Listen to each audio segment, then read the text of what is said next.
Au nom du Père, du Fils et du Saint-Esprit. Amen. Que la paix et l'amour de notre Seigneur Jésus-Christ soient toujours avec nous, mes frères et mes sœurs dans la foi chrétienne. Pour ceux et celles qui désirent prendre part à la rencontre qui aura lieu du 25 juin au 29 juin 2025 à Fatima au Portugal, et ce, à la demande de Jésus-Christ de Nazareth, le formulaire pour y prendre part se trouve au bas de cette vidéo. Si donc vous êtes intéressé par cette rencontre, merci de remplir le formulaire afin que nous puissions vous communiquer les informations relatives à la rencontre. Que Dieu vous bénisse d'avance et merci de votre bonne compréhension.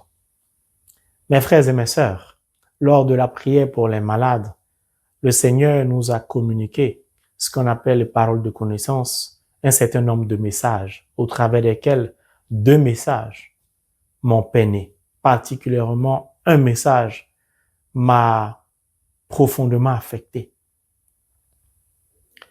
Quels étaient ces 2 messages? Il y a une personne qui soutient beaucoup le ministère, mais qui ne croit pas à la parole de Dieu, qui ne croit pas aux enseignements, qui remet tout en cause les messages que Jésus nous donne.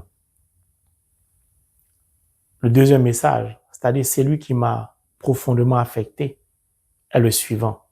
Il y a une personne, membre de la famille Cœur Sacré de Jésus. Tu te sens vraiment seul et tu as l'impression que tout se ferme sur toi. Le Seigneur te visite et te libère. Ce message, jusqu'au jour d'aujourd'hui, me peine, m'affecte, me bouleverse. Simplement parce que je suis responsable de la famille Cœur Sacré, entre guillemets. Je n'en suis pas l'auteur. Cette famille a vu le jour sur la base de la parole de Dieu. L'Éternel Dieu, l'être suprême au monde, en est l'auteur. Je suis simplement un gestionnaire de la famille de Dieu, entre guillemets. De ce fait, je porte l'entière responsabilité de ce qui peut advenir dans la famille ou au cœur de la famille Cœur Sacré de Jésus. Le fait de savoir qu'un membre de la famille Cœur Sacré de Jésus se sent profondément seul me touche, car je ne trouve pas cela normal. Mais je prendrai le temps de communiquer via un partage sur la famille Cœur Sacré de Jésus.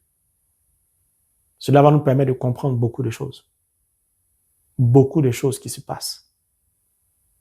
Et beaucoup de choses que nous devons arrêter. Alors je voudrais inviter cette personne à ne pas se laisser écraser par le diable.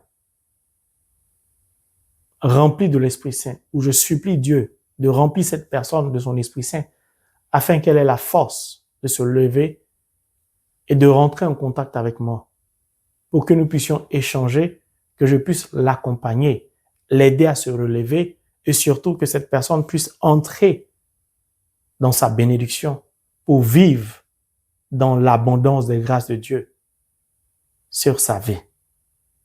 Donc je ne sais pas qui tu es, mais je t'en supplie, ne laisse pas l'orgueil, ne laisse pas le diable te manipuler, lève-toi. Tu n'appartiens pas à la famille Cœur Sacré en vain. Et rentre en contact avec moi, je t'en supplie. Merci pour ta bonne compréhension et que d'avance l'Esprit Saint te fortifie et que Dieu te bénisse au nom de Jésus. C'est la raison principale pour laquelle le Seigneur nous invite à une rencontre à Fatima. C'est pour éviter ça. Mais à Fatima, on parlera de beaucoup de choses. Merci Seigneur d'avoir posé ton regard de miséricorde sur cette personne. Et aie miséricorde de moi. Certainement, j'ai dû manquer quelque chose. Je ne sais pas. Mais je porte la responsabilité. Et j'en assume pleinement la responsabilité. Même si je ne sais pas ce qui se passe, même si je ne suis pas à l'origine. Mais cette personne est membre de la famille. Merci Seigneur d'avoir miséricorde de ton pauvre instrument que je suis. Pour ce qui arrive à cette personne, ton enfant, membre de la famille Cœur Sacré de Jésus. Mes frères et mes sœurs, nous poursuivons le partage de la parole de Dieu au travers du livre de Josué. chapitre 2, versets 17 à 18. Il dit, et je cite, « Ces hommes lui dirent, « Voici comment nous nous acquitterons de ces serments que tu nous as fait jurer. Quand nous entrerons dans le pays, tu attacheras ce cordon de fil écarlate à la fenêtre par laquelle tu nous as fait descendre. Tu rassembleras auprès de toi dans la maison ton père, ta mère, tes frères et toute ta famille. » Mon frère, ma sœur, au travers de ce partage, le Seigneur veut nous donner de comprendre comment saisir une opportunité divine. Alléluia. Oh, j'aime trop la parole de Dieu. Essayons de contempler l'attitude, le comportement de la pécheresse Rahab. Rahab appartient à un peuple.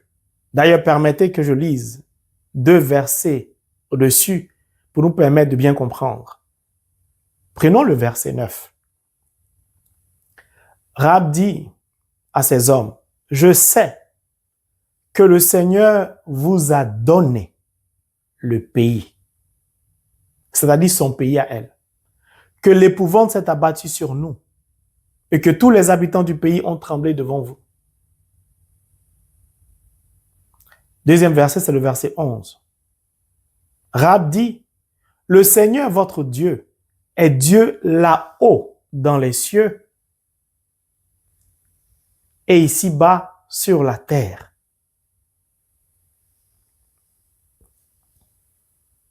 Rahab a entendu le témoignage de ce que Dieu a accompli pour son peuple, le peuple d'Israël.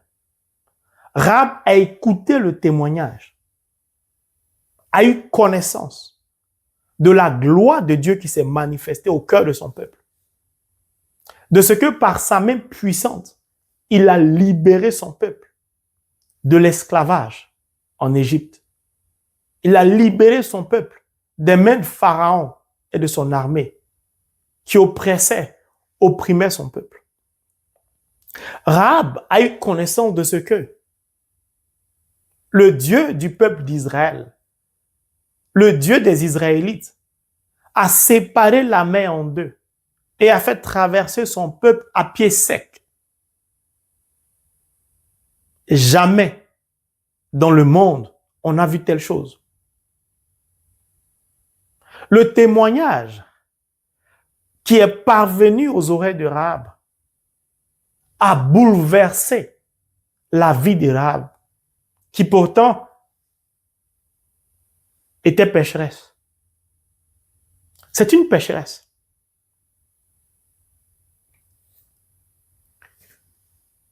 Bouleversée par ce témoignage, elle comprend que son pays est définitivement perdu, mort, soumis à un autre peuple.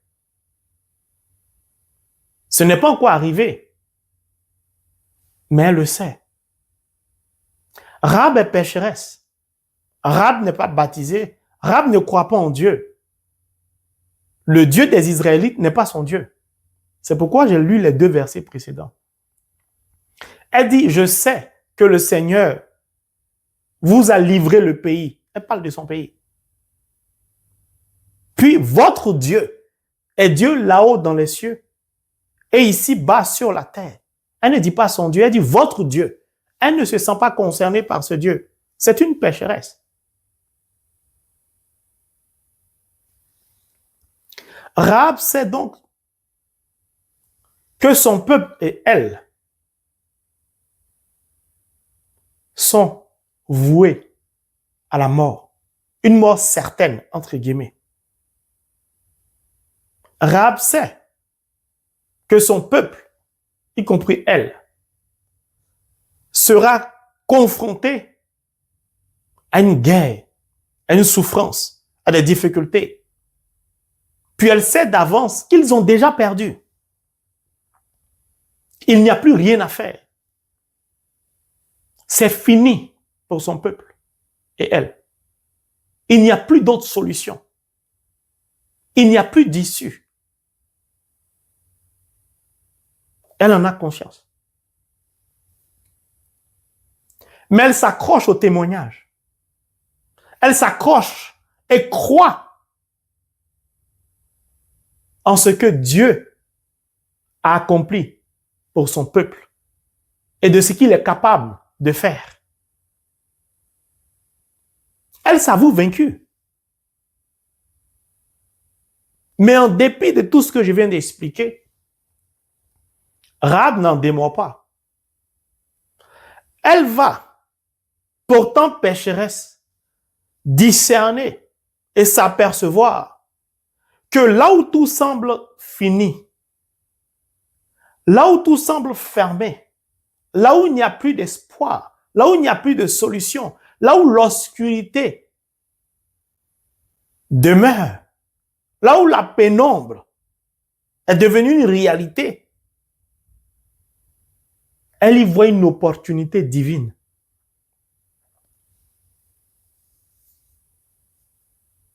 Elle y voit une opportunité divine. Alors elle se dit, je vais saisir cette opportunité divine. Grande leçon spirituelle d'une pécheresse. Elle ne se laisse pas abattre. Elle ne se laisse pas désespérer. Elle ne se décourage pas. Elle n'abandonne pas. Vaincue, elle ne s'avoue pas vaincue. Et pourtant, c'est un fait réel, puisqu'elle avoue de par elle-même au verset 9. Je sais que le Seigneur vous a donné le pays, que l'épouvante s'est abattue sur nous. C'est fini. Tous les habitants tremblent devant vous. On ne pourra jamais vous vaincre. Pourquoi Rahab le dit? Qui dans ce monde-là peut séparer la mer en deux et assécher la terre en même temps et faire passer son peuple? Elle n'a jamais vu ça. Le monde n'a jamais vu ça. Rahab sait et prend conscience à partir d'un témoignage qu'elle a entendu, qu'elle a écouté, que le Dieu du peuple d'Israël est l'unique. En dehors de lui, il n'y a point d'autre Dieu. Donc, il n'y a point d'autre salut.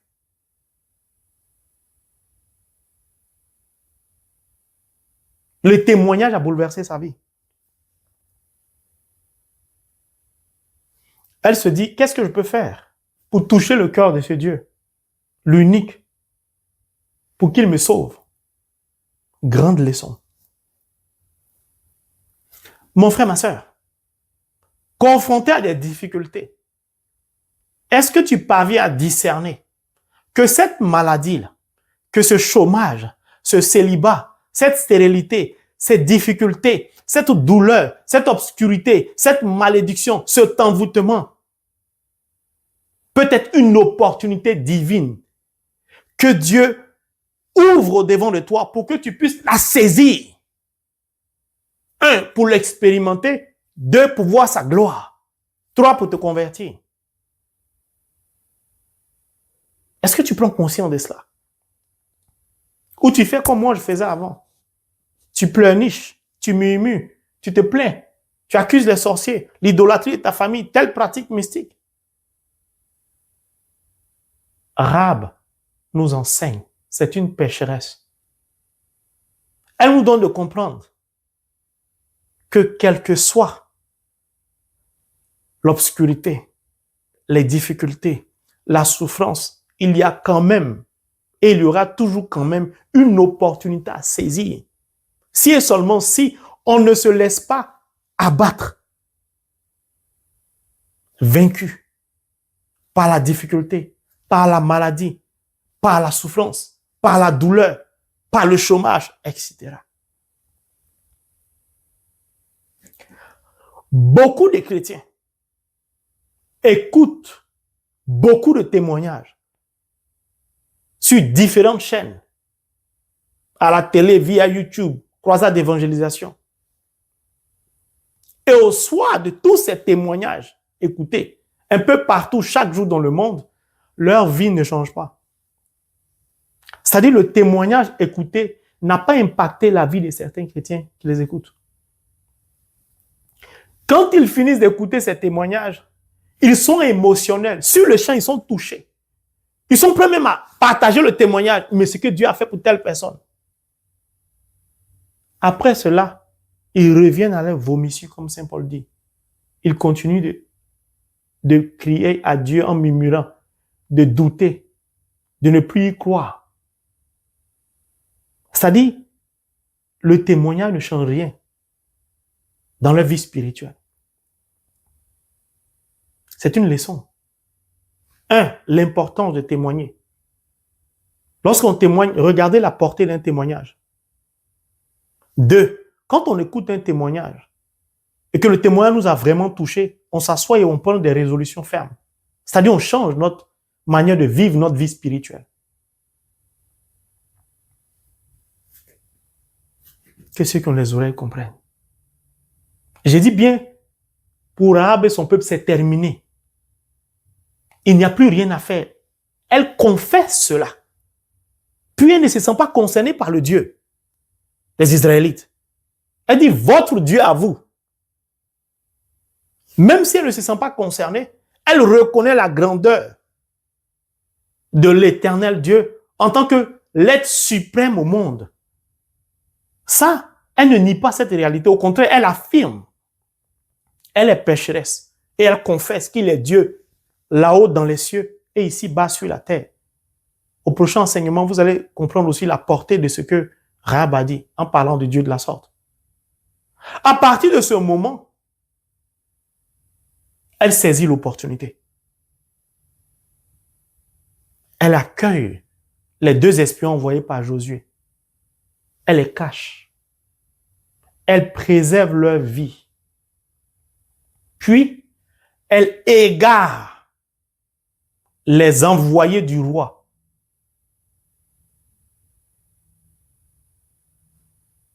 Elle sème la confusion dans son propre pays. Mais ça me rappelle ce que Dieu a fait pour son peuple. La Bible dit, comme une colonne de feu, il était derrière, avant de faire traverser son peuple. En séparant la mer en deux, il a sémé la confusion dans le camp des Égyptiens. Il a compliqué les roues de leurs chars. Il y avait de la confusion entre eux. Au point où eux-mêmes se sont rendus compte que ce qui se passe n'est pas normal. C'est le Dieu des Israélites, c'est le seul qui peut faire ça. C'est exactement la même chose. Rahab sème la confusion dans son propre pays. Elle égare les envoyés du roi.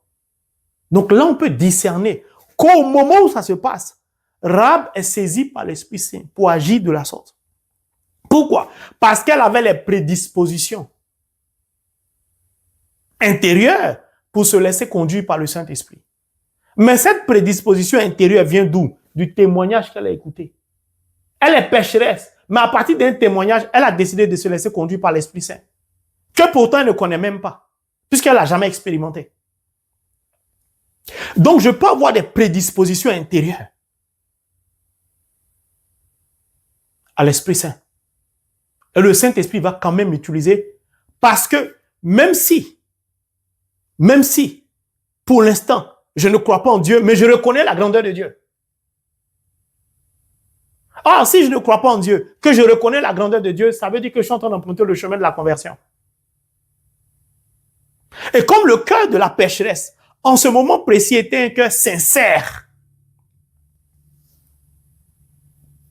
l'Esprit Saint pouvait donc l'utiliser. Parce que Dieu aime les personnes au cœur sincère, vrai, en qui il n'y a point d'obscurité. Quand elle va égarer, s'aimer la confusion dans son pays, au travers des envoyés du roi, elle va s'élever dans la prière. Ce qu'elle a caché chez elle, elle les a mis en haut. Donc, elle va monter. Quand elle va monter, elle va commencer à dialoguer, à communiquer avec eux, donc à prier. Parce que Rahab sait qui est Dieu. Il est Dieu là-haut dans les cieux. Il est Dieu ici-bas, sur terre. Donc, ce que Dieu a envoyé là, Dieu avec eux, en communiquant avec eux, elle communique avec Dieu, l'être suprême au monde. Elle sait que ce Dieu-là, l'unique, rien ne lui est impossible. C'est une pécheresse qui a saisi une opportunité divine et qui se laisse conduire par l'Esprit Saint, qui ne s'oppose pas à l'Esprit, qui avance sans hésitation parce qu'elle croit que Dieu est l'être suprême au monde, qu'il peut tout. C'est une pécheresse. Alors elle va entrer en prière en communiquant avec les deux espions. Elle va présenter sa requête à Dieu via les deux espions et elle va exiger un signe. Elle dit, donnez-moi un signe. Elle ne va pas abandonner. Elle va persévérer dans la prière. Elle qui pourtant est pécheresse. Elle va persévérer dans son dialogue avec Dieu jusqu'à ce qu'elle obtienne un signe. Verset du jour. Ces hommes lui disent, voici comment nous nous acquitterons de ce serment que tu nous as fait jurer. Quand nous entrerons dans le pays, tu attacheras ce cordon de fil écarlate à la fenêtre. Donc, elle a eu le signe.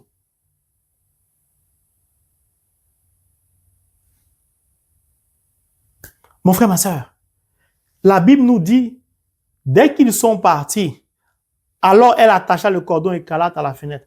Ils ont dit, quand tu vas nous voir venir, elle n'a pas attendu de savoir quand est-ce qu'ils vont venir. Elle a déjà attaché. Ça montre que Rahab, la pécheresse, croit tellement à la puissance de l'être suprême au monde qu'elle n'hésite même pas à obéir. Elle ne remet pas demain ce qu'elle peut faire aujourd'hui. C'est une pécheresse. Mon frère, ma sœur, comment donc saisir une opportunité? C'est d'abord d'écouter la parole de Dieu. De croire en ce que Dieu est capable de faire. De ce que Dieu a déjà fait. De se laisser toucher par ce que Dieu a déjà fait, qu'on appelle le témoignage. À partir de ce que le témoignage nous a convaincus, nous devons prendre la décision de nous laisser conduire par l'Esprit Saint. Puis, à poser des actes qui vont dans le sens de Dieu. À poser des actes qui sont en conformité avec la parole de Dieu. Car la vie spirituelle, ce n'est pas de la magie. C'est pas parce que tu vas te promener chez 10 différents servantes ou serviteurs de Dieu que tu auras la solution à ton problème. C'est l'erreur de beaucoup de chrétiens. Ils ont un sujet de prière. Ils vont partager le sujet de prière à 10 groupes, comme on dit dans le monde. C'est-à-dire, pour le chrétien, si 1000 personnes, si 1000 groupes prient, il y a beaucoup plus de chances de voir sa requête, sa demande être exaucée. Ce n'est pas forcément vrai. On y reviendra. On y reviendra.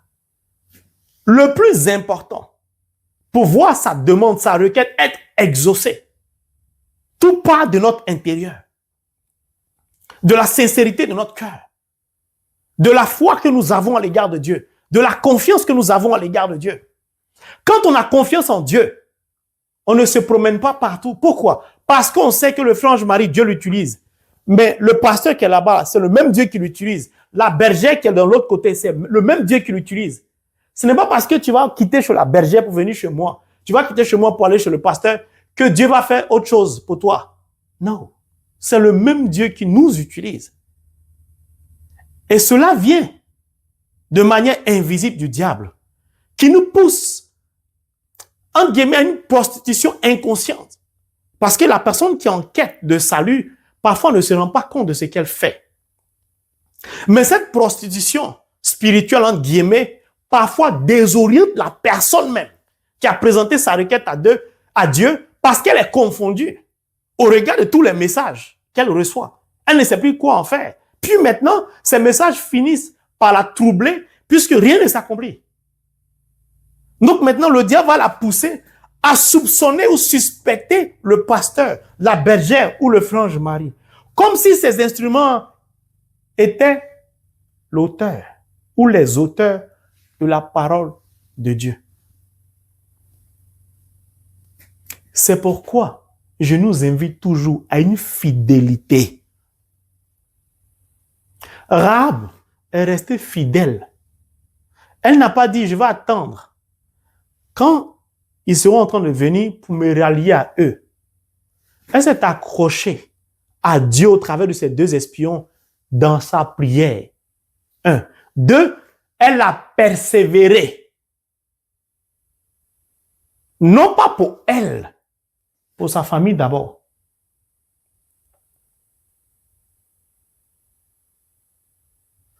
Avant qu'elle persévère dans la prière, elle a posé des actes. Ces actes-là reflètent les fruits de l'Esprit Saint. Elle dit, j'ai agi avec bonté et loyauté à votre égard. Elle a obtenu le signe. Mon frère, ma soeur, c'est ce que le Seigneur veut t'emmener à comprendre. Ne te laisse pas distraire par ce cancer, par cette maladie mystique. Ne te laisse pas distraire parce que ton pied droit ne fonctionne pas, parce que tes nerfs sont défaillants, parce que la cataracte semble se développer, parce que ton rein ne fonctionne pas, parce que tu es dans le coma, parce que tu souffres de telle pathologie, parce que telle difficulté t'écrase, parce que le chômage, parce que la malédiction sous laquelle ta famille ploie fait que personne, aucune fille ne se marie, ou personne n'arrive à avoir du travail. Ton magasin a été envoûté, ton commerce a été envoûté. Toi-même, tu ne comprends rien. Tout ce que tu touches échoue. Le Seigneur veut t'inviter à marquer une pause et à discerner comme la pécheresse.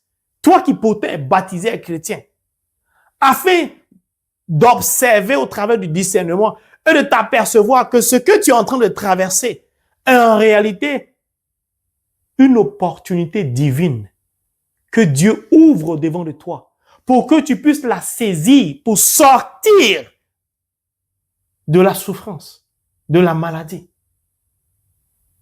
de tout ce que tu traverses comme difficulté. La manière dont tu vas orienter ton regard va déterminer tes actions. Si tu fixes ton regard sur l'idolâtrie de ta famille, la malédiction qui accourt, le célibat qui t'écrase, si tu fixes ton regard sur tout ce qui est obscur, tu ne verras aucune opportunité divine dans ta souffrance. Mais si tu fixes ton regard sur Dieu, Dieu va te donner de voir que dans cette obscurité que tu traverses, il y a une lumière qui est en train de jaillir du fond de l'obscurité pour engloutir l'obscurité. Si tu y crois, alors tu fixeras ton regard sur cette lumière qui jaillit de cette obscurité et tu vas avancer dans l'obscurité en suivant la lumière qui est en train de jaillir au plus tréfonds, au plus profond de cette obscurité. Et tu vas obtenir ce que tu désires. Rahab a obtenu le salut, la vie sauve, parce qu'elle a au préalable sauvé la vie des espions. Or, la Bible est claire, ce sont des codes du surnaturel. La mesure que tu te serviras pour mesurer ton prochain est la même mesure que Dieu va utiliser pour te mesurer. Si tu as compris ça, tu as tout compris. C'est pourquoi je dis souvent, celui qui donne à Dieu se donne lui-même. Quand la servante Marie-Noël, la prophétesse de Dieu, se lève et dit, je donne 1000 euros pour la construction du ministère. Elle a donné pour la construction de la maison de Dieu. Donc, elle a donné pour la construction de sa propre maison à elle. C'est ce que ça veut dire. Elle n'a pas donné au Frange Marie.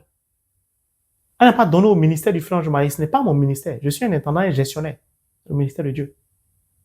Donc, pour faire simple, quand je donne à Dieu, je cotise pour moi-même. Je fais tontine. Mais je suis seul dans la tontine. Je donne et puis après, c'est mon tour. Moi-même, je prends. Ce sont des lois divines. Parfois, prêtez attention aux messages que Dieu nous communique. Parfois, nous recevons des messages. Et je communique des messages à certaines personnes qui me regardent comme ça, comme si j'étais un fou. Mais je vais rappeler un message.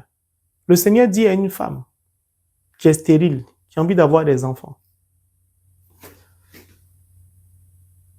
va donner, fais une offrande à une femme qui vient d'accoucher, qui est pauvre, qui n'a pas les moyens d'acheter ce qu'il faut, les premiers éléments de naissance. Pourquoi le Seigneur lui dit ça?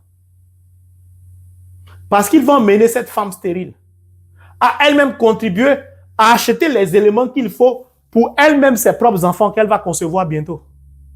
Quand le Seigneur dit donne à l'orphelinat, quand le Seigneur dit telle personne, tel abonné, lève-toi, je n'étais pas là-bas, ce sont les personnes même qui me rendent témoignage. Le Seigneur m'a dit, Mary, ta fille, là, la queen qui vient de naître, là, le Seigneur dit de lui donner, de faire offrande. C'est pour elle, l'enfant là, Mary, c'est pour elle. Mais c'est pour qui? C'est pour elle-même, ses propres enfants. Ce sont des lois surnaturelles. Quand le Seigneur dit, je cherche des personnes au cœur généreux pour la construction de ma maison, de mon temple. Quand il dit des personnes au cœur généreux, ça veut dire quoi? Que ceux qui vont donner pour la construction sont ceux-là qui vont œuvrer et qui vont bénéficier de cette maison. C'est-à-dire, votre bénédiction est rattachée, liée à cette maison de Dieu. Ce n'est pas la maison du Frange Marie. Le peuple, on a parcouru pendant le temps de carême au travers du programme. Les gens venaient donner chaque matin. Mais si vous lisez la suite, si vous lisez The Word of God dans Holy Bible, vous allez vous apercevoir que ce qu'ils ont construit, le tabernacle pour lequel ils ont contribué chaque matin, ils apportaient jusqu'à ce que les ouvriers disent c'est bon là.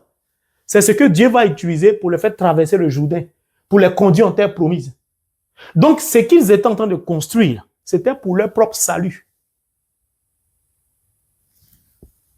Je dis, quand vous comprenez la parole de Dieu, vous ne résistez plus. Vous ne cherchez pas à bavarder. Vous ne cherchez pas à juger. Vous vous laissez conduire. Rahab, la prostituée, a risqué sa vie. Il suffisait d'un seul instant, d'une seule seconde, de la part des envoyés du roi, de dire, OK, mais on va quand même fouiller ta maison, que Rahab était foutue. Elle sait qu'elle est condamnée à la mort. Son pays a été déjà livré. Elle n'a plus peur. Mais tu sais que la maladie est en train de t'emporter. Le médecin a déjà dit que le cancer s'est généralisé. On ne peut plus rien faire. Tu sais que tu es condamné à la mort. Et tu as quand même peur de mourir. Or, Dieu te dit, regarde, parce qu'on t'a dit que cette maladie va t'emporter, c'est le moment précis de te lever pour saisir l'opportunité de la parole de Dieu, de saisir l'opportunité que Dieu présente au travers de toi pour que tu expérimentes le Christ. Il dit, je suis venu pour que vous ayez la vie et la vie en abondance. Et la maladie te dit, tu es condamné à la mort. C'est une opportunité pour affirmer à l'esprit du mal que le Dieu auquel tu crois, Jésus-Christ en qui tu es, accroché, attaché, qui vit en toi, il est l'abondance de la vie. La mort ne t'emportera jamais. Donc tu pleures pas, tu rigoles, tu jubiles. Comme Rahab, mais tu pries, tu persévères, tu insistes dans la prière. Tu communiques avec Dieu, tu ne monologues pas, tu ne parles pas seul. Et tu vas voir, boum, le miracle se produit. Les médecins vont se convertir. Comme Rahab a entendu le témoin, ils vont dire, mais c'est pas possible. Les résultats du scanner, les résultats de l'IRM, mais tout le monde qu'il n'y a plus rien à faire. Ces cellules sont totalement infectées, touchées, plus rien ne fonctionne. Son cœur même ne bat plus parce que c'est la machine qui ventile ses poumons. On ne peut plus rien faire. Médicalement parlant, aucun chirurgien, aucun expert au monde, mais il n'y a plus de rotule. Ses os sont broyés. Il ne peut plus jamais marcher. Et puis il se lève, il marche. Le médecin, je n'ai jamais vu ça de toute ma carrière. Mais qu'est-ce qui s'est passé? Alors, qui est ton Dieu? Qui tu pries exactement? C'est Bouddha ou c'est Dieu ou c'est qui le marabout? Qui? En fait, tu crois en quoi? Et ton témoignage va permettre aux médecins ou aux chirurgiens de se convertir. Mais trop de chrétiens se laissent habiter par l'émotion, par la peur. Trop de chrétiens doutent.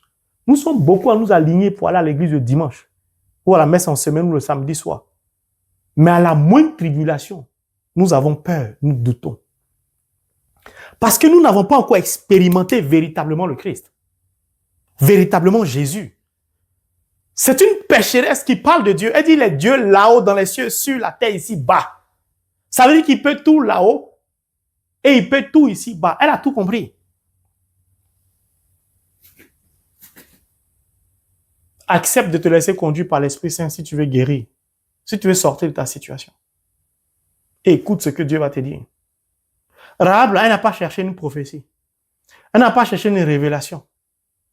Elle n'a pas cherché à rencontrer des prophètes. Elle n'a pas cherché à aller voir les voyants dans son pays. Elle a cru.